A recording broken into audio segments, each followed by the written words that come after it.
Shalom shalom. Nanjye ndashaka gutanga inaha yanjye iby'Imana yaboreye. Kanguka yaje ikenewe. Kanguka najya kuyimenya ni umudamu w'umushuti wanjye wayimaye, arambwira ati mfite umwana ufite ikibazo cyo kuticara, arwaye amaso, afite numva nyine nta kwizera afite ko umwana wanjye azakira, nanjye mboshywe n'amadayimoni. Ubwo aza kumbwira ati hari umupasiteri usenga, uzasenge kanguka akawudiyo ke. Ndamubwira so nijye numva usengera abantu. ngo niwe. Kanguka nayo nsanzwe numva abantu bayivuga, ubwo mpita mfata kanguka gishyira muri telefone yanjye. Ndumva mfata akawudiyo ko kuwa gatandatu yikumva, numva arasenze aravuze ngo hari umuntu ngo uwohotse kwisambanya, ngo amadayimoni aramusambanya.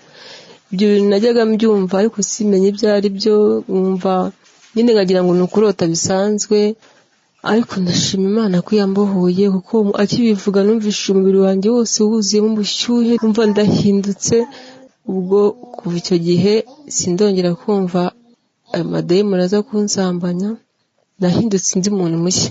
Kandi ndashima Imana ku bwa kanguka ko nari wa muntu ufata telefone nkahita njya kureba amaporono, nkahita njya kureba ibiki, ariko ndashima Imana ko byose Imana yabimbohoye.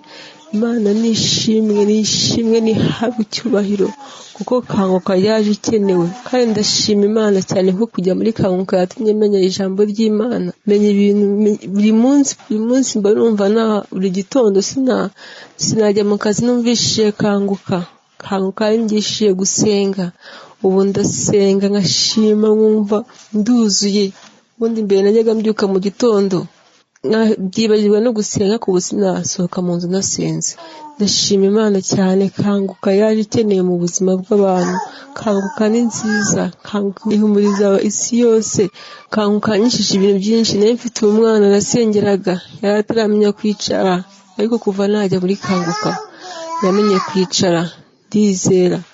Yanyigishije kwizera, sinari nzi kwizera byari byose, sinari nzi ngo ibiki, ariko ubu ibintu byose ngiye gukora nizera ko Imana iri bunshoboze nkabishobora. Kandi yingishije kumenya ubugombe bw'Imana. Mbere ubugombe bw'Imana sinari mbuzi, sinari nzi ngo ubugombe bw'Imana ni iki, ariko ndashima Imana cyane kuko namenye ubugombe bw'Imana. Kandi ngashima n'Imana ko nakiriye agakiza muri kanguka. Ubundi mbere najyaga njya gusengera mu yandi madini, bakambwira ngo ngakira agakiza, sinari nzi agakiza ngo bisobanura iki, sinari nzi agakiza ngo ni iki, ngo nkabyanga nkavanga agakiza simbizi. Ariko ndashima Imana cyane, ndashima Imana icyubahiro kuko nakiriye agakiza. Ubu nanjye narabohotse, nabaye uwa Yesu. Haleluya. Yesu nahabwa icyubahiro. Ndashima Imana ko namenye Yesu. Ndashima n'Imana ko n'umugabo wanjye yari afite ikibazo cyo kutuba ku rugo, ariko ko namufataga ku mutima nkamusengera, kuko ibyo ngibyo ntabwo ajya byizera. Aravuga ngo ntabwo yizera ngo abantu ngo bafata amawodiyo bakayashyira aho ngaho ngo baba babeshya, ariko njye nafataga ku mutima we nkamusengera. Ariko ndashima Imana ko yamukijije. Ubu ngubu mu rugo nta kibazo gihari. Umuntu wumvishije inaha yanjye, Imana imuha umugisha, kuko narahohotse ku bwa kanguka, narabohotse. Shalom, Imana bahezagize.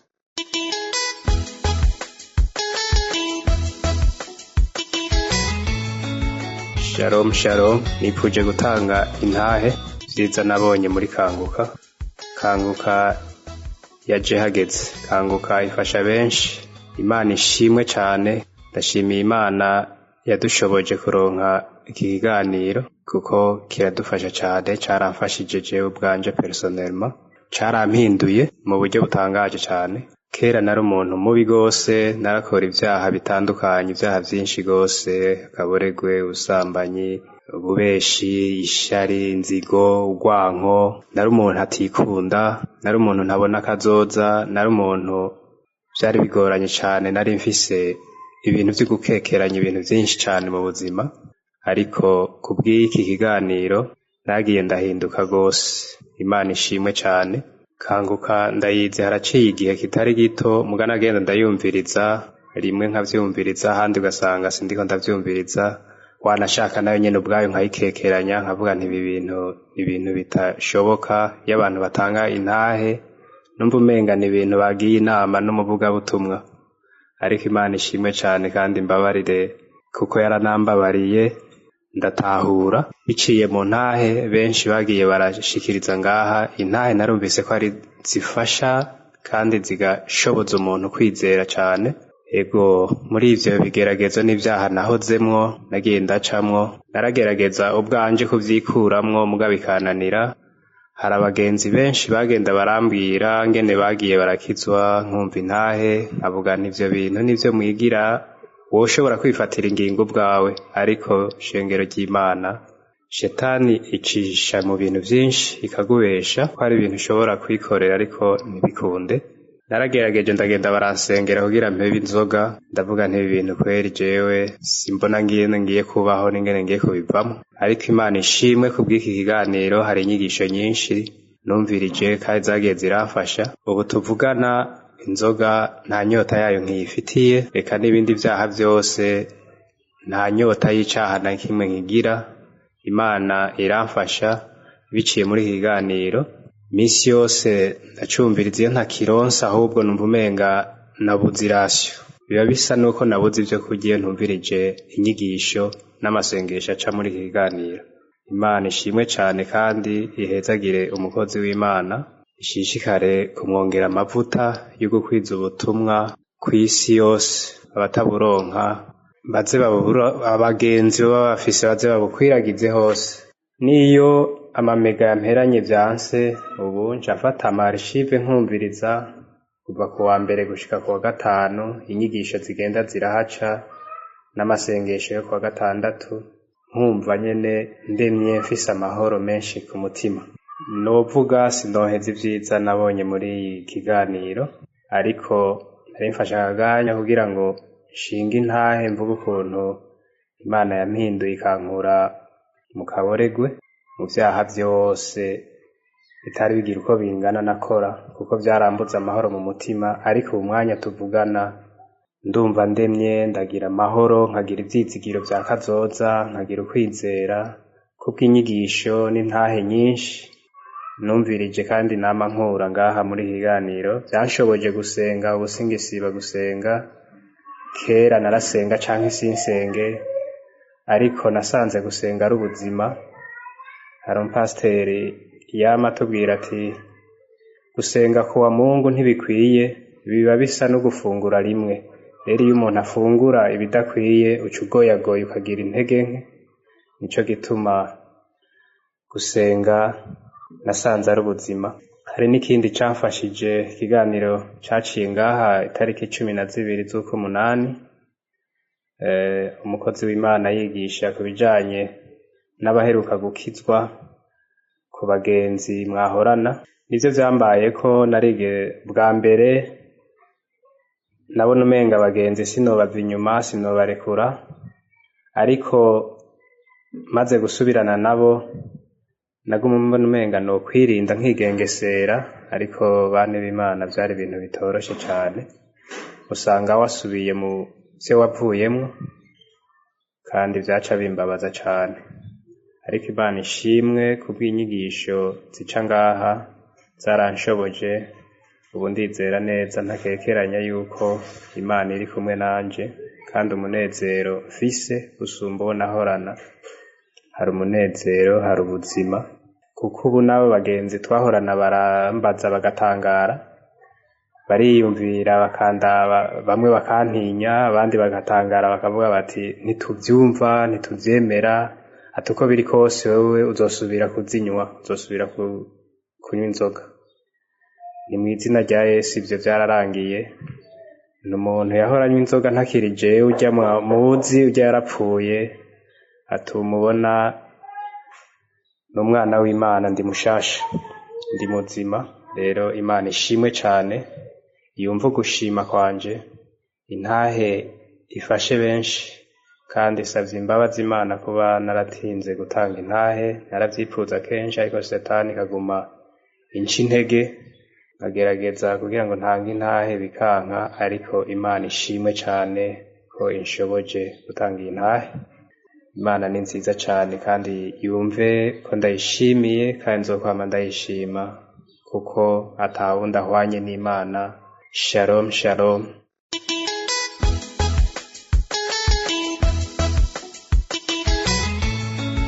Shalom shalom bakozi b'Imana bakanguka. Nukuri uno mwanya nagomba mbanze usaba ikigongo Imana. Nukuri nasenganye nakanguka nta kiringo kimwe cyaciye. Haraciyemo nk'imyaka nko muri 2015 hari umuntu azarandungikira kanguka. Umva nyine ni ibintu mbere ntakene no kumviriza. Nari ngwaje cane, umugabo agwaye ikibazo nyine gikomeye c'ikibazo nabona umenga ni c'abadayimoni, nkiruka nkakumuvuza ingwara zo mu mutwe wo kwa Rojanti ku Mubuga, birangira vyanse.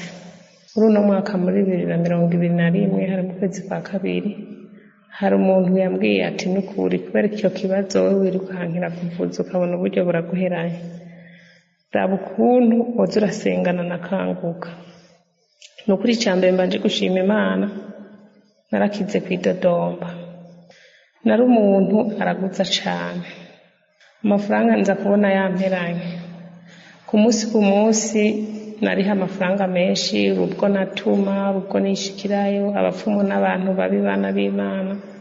Umuntu azobona Imana imukuye ku rutambara rw'umwanda kwa Satani azashima Imana. Nukuri ubu ndashima Imana kubera kanguka. Nukuri Davize yakanguka yarampuguye. Ubu mvyutse ndasenga, nafungura nkasenga, nkaryama nkasenga, sinokwigira ndenga umutaro ngo ndenga umuryango ntasenze. Bishitse nanje nkagera nko hanze numva umenga hari ikintu nyene kibura mu buzima, nca mpindukira nkitunganya, nkahereza Imana umunsi, Imana ikikorera ivyayo. Nari umuntu aguma ashavuye cane, esitoma iramfatiramwo, ariko ubu nukuri ndashima, Imana iranyiyereka. Nukuri Imana yumva kandi yishuraho umwana w'umuntu ananiriwe. Nukuri abariko barumviriza intahe yanje ibakomeze. Nararaguje cane, ariko ubu kubw'ikiganiro ca kanguka narabihevye. Ubu ndasenga nkama nasenze. Hari ubwo nsengana n'umukozi w'Imana nkumva ndaraye nsinzire nkaryama neza, nkumva hari ingwara zimwe zimakozeko. Nukuri bantu b'Imana, umuntu ataramenya gusenga tubandanye nabo tumushikamire asenge. Je ndavye ukuntu naraguje, nkaravye ukuntu nidodomba. Nari umuntu aguma yidodoma nkavuga ati none gamana burya koko jewe nagucumuye kwiki kugira ngo nibibazi biriya na biriya, nkabona birisukiriye, nkabona biranyisukiriye, nkirirwa ndidodomba. Mbere nkibaza ati nkekatani Imana ihari. Ariko bakundwa b'Imana, uno munsi uri hejuru, je ndabona Imana iriho.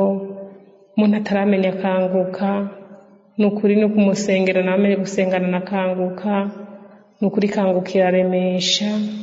Ego nukuri hari intahe nyinshi ziza zituzamura, abantu benshi barakira ingwara zitandukanye. Ubu icyo nshima nuko kanguka yanshize ku murongo, irankura mu kwidodomba, nkatunganya umunsi ku munsi. Nukuri mbona Imana inyishura. Ariko muri ico gihe n'ubundi sikuba ko Imana yari yarampevye, ariko naridodomba nubwo ivy'Imana yampa sinabishima. Ariko ubu nukuri ubugombe bw'Imana ndabushima. Abanyakubahwa bumvise intahe yanje, nukuri bazamure, kandi nukuri ndabinginze abatarumva kanguka mubandanye mu bikwiragizanye, musengere nabo bose shitani gisize urutambara ku maso, tubasengere nabo bumve gusenga. Nukuri ibanga ryo gusenga nukuri ntirahishurirwa bose. Nukuri iyo umuntu ataramenya gusenga urishinga ukabimubwira ukamenga uri umusazi, ukamenga ntaco uriko uravuga. Ariko abantu twakangutse muze tuze turasengera n'abandi. Nukuri abumvise intahe yanje ibahezagire. Murakoze, Imana ibahezagire. Kandi n'abakozi b'Imana bakanguka n'abaparteneri, Imana ibongerereze nukuri imbaraga n'ubushobozi. Imana ibahezagire.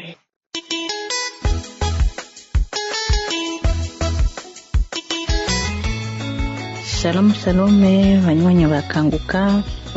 Je nariko ndumviriza mu mwanya uheze intahe za lendi aho abantu bariko barashinga intahe ku cyo bakuye muri kanguka, ingene bakize, ingene kare batahora bayikunda mugabo mu nyuma baheruka bayikuramwo ikintu gikomeye. Je nanje ndigaya ndavuga mbega iyi myaka jewe maze ndacyumviriza, kuko ndamaze nk'imyaka ishikine ndiko ndayumviriza kanguka, kandi ndayumviriza imisi yose mu gatondo no mwijoro.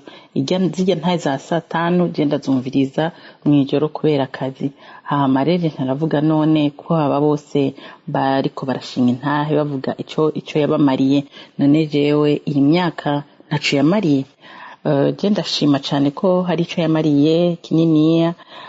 Je nari umuntu nidoga, nari umuntu hagize ikimba ko nariyanka nkabura ingene nifata nkihebura, ariko ubu n'ukuri kanguka yaranshoboje.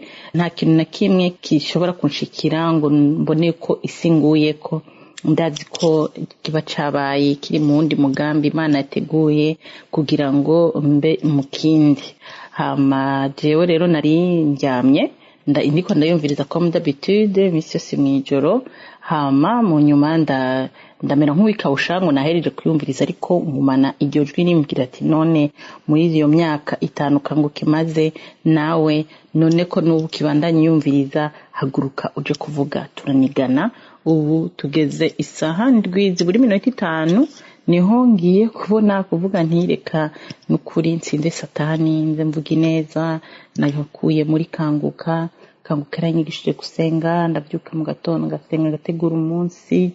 Hama abana banje nkabashira mu biganza by'Imana, nkabaproteja n'amaraso ya Yesu, nkagenda nkagaruka umunsi nkabanzi yuko nawuteguye. Ikindi cyose cyoza kiri ku ruhande mbonye abana banje tumeze neza, nta kintu na kimwe kiza kintera umutima uhagaze. Ndashima rero bwakanguka ko yashoboye kumpiriza n'abana, barabana bagira pipi mu gitanda chaque samedi tugasenga, ariko ubu barabihevye barakize ubu, kandi baremeza ko ari kubera amasengesho yakanguka yabakijije. Ego kanguka turayikunda kandi tuzokwama tuyumviriza. Ndatumira n'abantu bose bakifata minenegwe bagerageze bayumvirize kurya nyene abandi batanguye bumviriza babigaya mugaba bakubitiza agatisho bumviriza. Ego shalom shalom.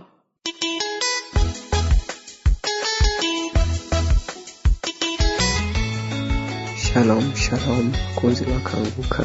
Jewe nashaka shingira intahe Imana ku vyankoreye. Kare ntarumviriza kanguka, nari umuntu yagendera mu bintu by'isi cyane. Ntimwambwiye ngo numvirize ngo indirimbo z'Imana, eka ahubwo uzishyize mu bintu mugenzi twarahatsanye.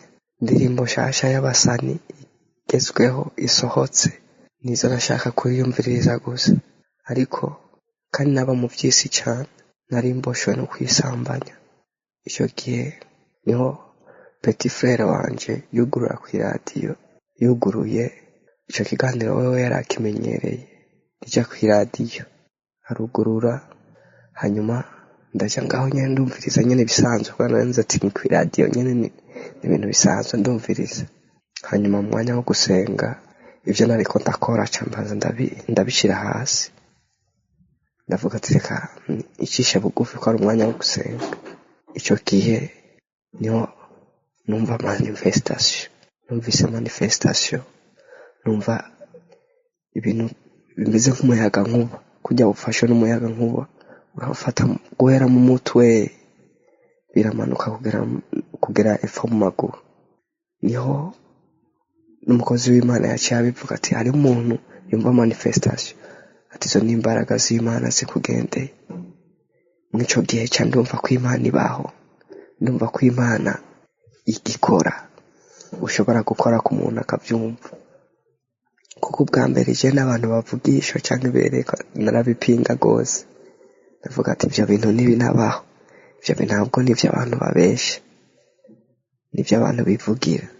Ariko ubu ndashima Imana cyane kuko kubera ico gihe niho mu nyuma ibyo gukunda indirimbo z'abasani byagiye biramvamo ikirushirije nuko ngo nakiriye umwami Yesu nk'umwami n'umukiza. Ubu ibyo byose numva nobikesha Kanguka, numva afise amahoro menshi atagira uko angana, numva nuzuye umunezero mwinshi. Hago ndashimiye Imana cane nukuri, abafashe mwizere kandi Imana nukuri yamigira neza iminsi yose, kuko naho wowe ubona ikitagukoreye hariho ikiba yagukoreye nawe ibibona ko aricyo cyari gikenewe gusumba. Nukuri ndashimye cyane, n'Imana ibyumve ko nshimye, ndashimye rwose. Imana ibahezagire rwose. Shalom.